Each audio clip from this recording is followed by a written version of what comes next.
Many people concentrate on our obligations to Allah and they neglect the obligations towards the people around them. And today we will find out how dangerous it is to just concentrate on one and neglect the other.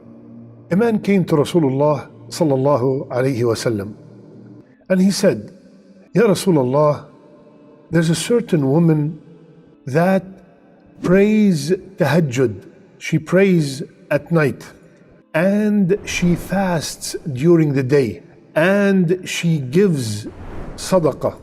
So that woman have already completed her dues, the fard. All the obligations are done, and now she does extra stuff. She performs qiyam every night.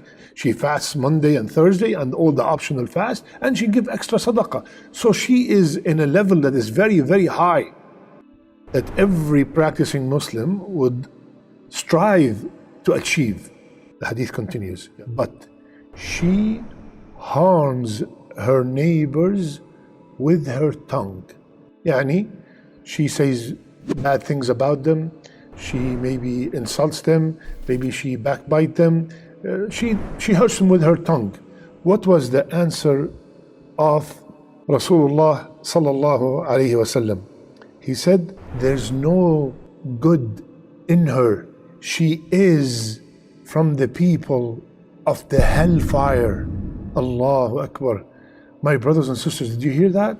It shows us the importance of our manners, of our interaction with the people around us, the family members, the neighbors, colleagues at work.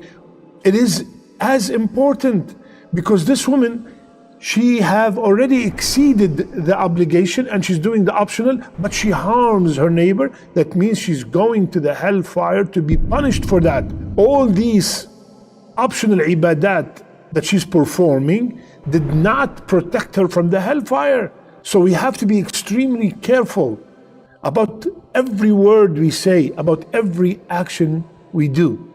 And another hadith that confirms this hadith, which is the hadith of the bankrupt, Rasulullah ﷺ said, the real bankrupt of my ummah would be a person that will come on the day of judgment with salat, with fasting, with sadaqah, with charity.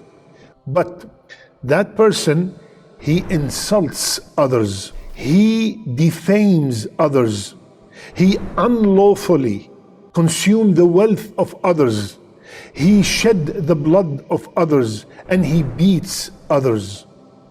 So he does what's due, but he harms people in different manners.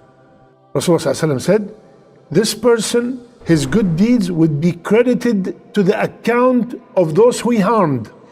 If his good deeds fall short to clear the account, their sins would be entered in his account and would be thrown in the hellfire. My brothers and sisters, a hadith that started with someone who prays and fasts and given sadaqah and ended, he will be in the hellfire because he was or she was harming others around them. Because we hear sometimes, oh, this brother, he prays 5 times a day. Allahu Akbar, excellent. But he cheats, he lies, he spread rumors about others, he backbite. Oh, she, mashallah, wears the niqab, and excellent, amazing. But she harms her neighbor, she creates fitna in her family. Sister, brother, be very careful. Look at these ahadith, both are 100% authentic. So my brothers and sisters, let's watch how we treat others around us. And the closer, listen carefully, the closer the people to us, our mothers, our fathers, our spouses, our children, the more they are deserving of our good treatment.